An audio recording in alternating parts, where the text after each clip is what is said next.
Şəriət din deyil.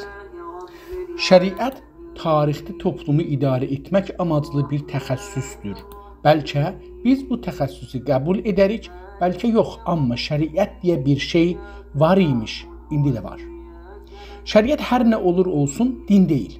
Şəriət bəlkə cadı, bəlkə dua yazmaq, bəlkə qanun, bəlkə falçılıq və kimi görünür, amma toplumun idarəçiliyi imiş. Bir işdir, iş. Şəriət hər nədirsə, bir iddənin profesional işi və gəlir qaynağıdır. İşçi işin ciddi və 2.50 tutar.